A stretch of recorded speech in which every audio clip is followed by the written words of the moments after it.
Welcome to Sculpture Studios.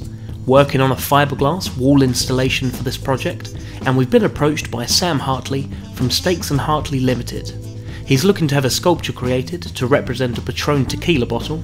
Now, every official pronunciation tool that I can find on the web says it's Patron, but everyone seems to use the word Patron. However it's pronounced, there's no denying that the bottle itself is very iconic, and this is the shape they want recreated in a stylised larger scale in glass fibre. Our first impression of this job was that the bottle looks as though it's been pushed through a slatted surface, and it's almost like pressing your hand on one of those bed of pins so the shape of your hand pushes through to the other side.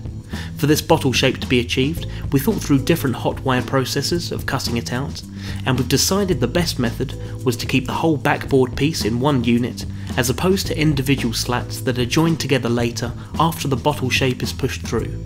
We've had the bottle peripheral cut out, with flat edges down the side, and you can see the depth increases toward the bottom of the bottle, and it's less towards the neck at the top, just like the real thing. To replicate this polystyrene pattern in glass fibre, we're going to need a mould, and as only one cast is required, we're going for a waste plaster mould. This is more cost effective for the client, and it's much more suitable for a single cast to be taken. The hot wire cut polystyrene pattern is covered in a very watery clay that some might call slip, and this acts as a natural release agent to help get the foam out of the mould later on.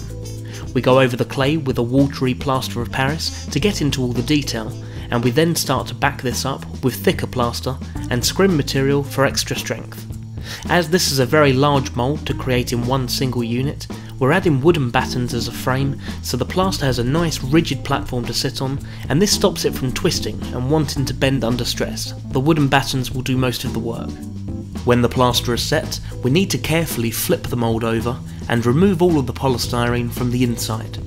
None of this original pattern is saved, so we need to make sure we take really good care of the mould from now on, so that when a cast is made, there's no extra problems along the way where something's got damaged. As the plaster mould is generally softer than the glass fibre, which is what the cast will be made out of, we clean up the interior of the plaster as best we can to save on more work later on trying to sand back any major imperfections when it's cast in glass fibre and resin. With the plaster now ready for casting, we go in with a few layers of a PVA blue release agent, and for something like this, with all of this detail and all the ridges, this is a very important step to ensure that the cast comes out properly and the majority of the plaster comes off. We're going in with a white gel coat first to act as a solid white base layer, and we're adding a talcum powder type material to make the gel coat a little easier to sand back after the wall has been cast. Backing up the gel coat with glass fibre, we're giving this between 3 and 4 ounces with a strong build up around the edge to make sure it's nice and sturdy. Glass fibre is great for projects like this, where the client wants something durable and long lasting while still being a lightweight material to use.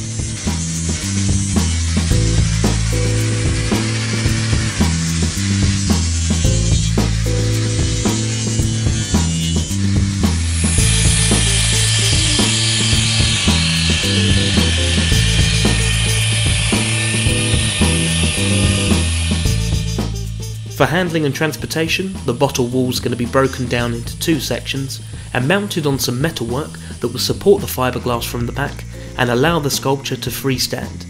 Naturally, we use the lines that already exist in the design, and we cut on the inside corner of one of these grooves to avoid creating an extra visible join line on the front. Once we've cleaned everything up, you'll be able to see just how invisible this seam line turns out. We go over the sculpture with car body fillers and soft plaster fillers, and any areas that we feel need little extra work, we repeat this process until we're happy with the finish.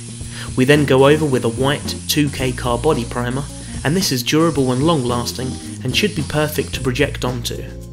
Along with trimming and neatening up the edges of the glass fibre, we're also treating the inside of the cast as well.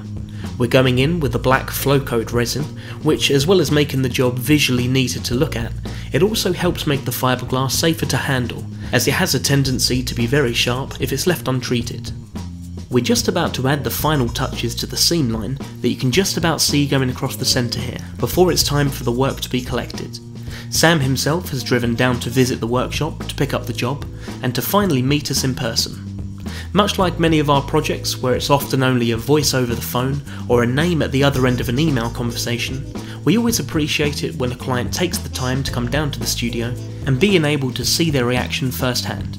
For this particular job, we'd also like to thank Sam for bringing us a gift bottle of Patron to act as inspiration for the project. It's much appreciated.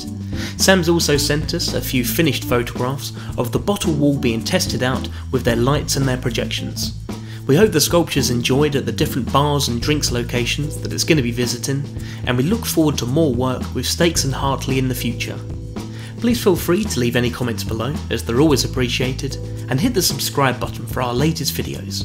You can like Sculpture Studios on Facebook and follow @Aden Hynes on Twitter, and for more of our work, visit sculpturestudios.co.uk. Thank you very much for watching.